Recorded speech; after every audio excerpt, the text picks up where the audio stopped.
Okay, and we're back. So now we're going to talk about product liability law.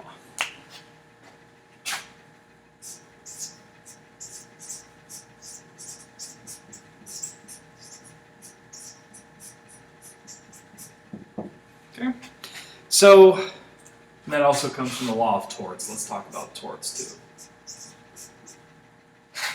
So product liability is part of the law of torts, and it basically covers kind of compensation for injuries that occur when a product and sometimes also a service is defective. And that comes from the law of torts. And what is a tort? A tort basically means a private wrong committed by a person, which can also be a corporation, against another person, including a corporate person, or his or her property. So part of that falls under, part of what may help determine liability is what we would call negligence. Negligence is a tort that involves either an intentional or an accidental, a tort typically involves either intentional or negligent action that causes injury. Okay. Historically, there were some obstacles to consumer protection law. We think about the Latin expression caveat emptor, let the buyer beware. So if you buy something, you are responsible for the proper use of that product. The producer is not necessarily responsible for a product to function. Also, back in the old days, you had the doctrine of privity, which meant that consumers could only sue the party that sold them a product. So let me give an example. Think about an auto dealership that sells you a car, and while you're driving that car, the car spontaneously combusts. So that's an example of a defective product. So therefore, it would fall under the law of torts. So that would fall under the law of torts. And what you'd have is only the right to sue the dealership that sold you the vehicle, not the actual maker of the vehicle. That's the law or the doctrine of privity. So you can only sue the party that sold you the vehicle. Let's use another example. Let's say you bought some toys at a toy store, and there was lead paint in the toys, and your child was somehow harmed by the lead in that paint. You could only sue the toy store, not the actual maker of the toys themselves. Okay. We've also got warranties. So warranty is a contract that guarantees the function or the functionality and the nature of that product, a given product. And you've got kind of three warranties that we're going to talk about. We'll talk about the first two right now. So you got warranty.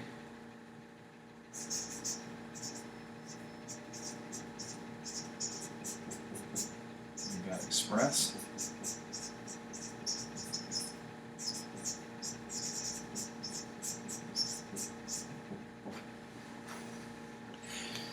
Okay, so an express warranty basically states, usually in writing, but also sometimes verbally or orally, some sort of a claim about the product to the buyer.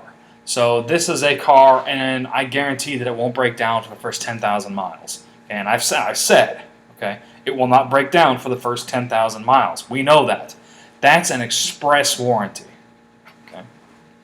Now, an implied warranty is unwritten, it's tacit, and generally we say this is a common sense type of warranty arising out of a buyer's reasonable expectations. Okay. Now, of course, what is a common sense warranty? This is how lawyers make all their money, because unfortunately as we know, common sense is not always all that common. Okay. So let's give an example again with automobile. Okay. You can assume that when you drive a car that it will at least work. You don't expect the car to spontaneously combust.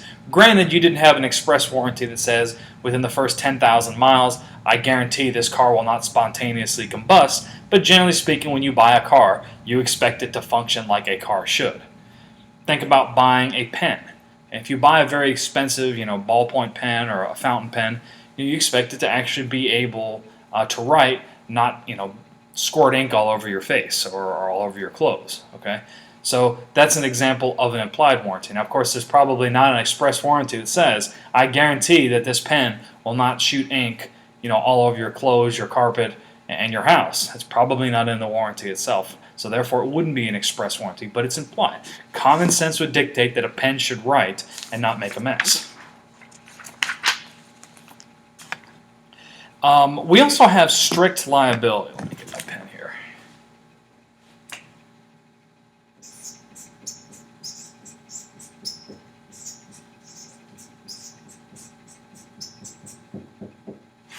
Okay. Strict liability says that anyone that is engaging in some sort of dangerous activity is responsible for damage to others, even if that activity is conducted with the utmost care. And strict liability says that the injured person does not have to prove negligence in court. They don't actually have to show that the person engaged in the activity was negligent. So it removes a significant burden of proof away from the victim and onto the person engaging in a service. Think about going to a circus, right? Now, we know that handling lions is dangerous business. Now, you may have the best lion tamer in the world, but if that lion gets out of the cage and eats a bunch of people, then the person in charge of working with the lions is liable. No matter how good, no matter how careful he was, he or she, the lion tamer, the person working for the circus, is responsible. And the people who have been victimized by that lion don't have to prove that the lion handler was negligent in the conduct of his activities. Now, a further clarification, under strict liability, that the victim only has to prove that the manufacturer made a product in a kind of defective condition.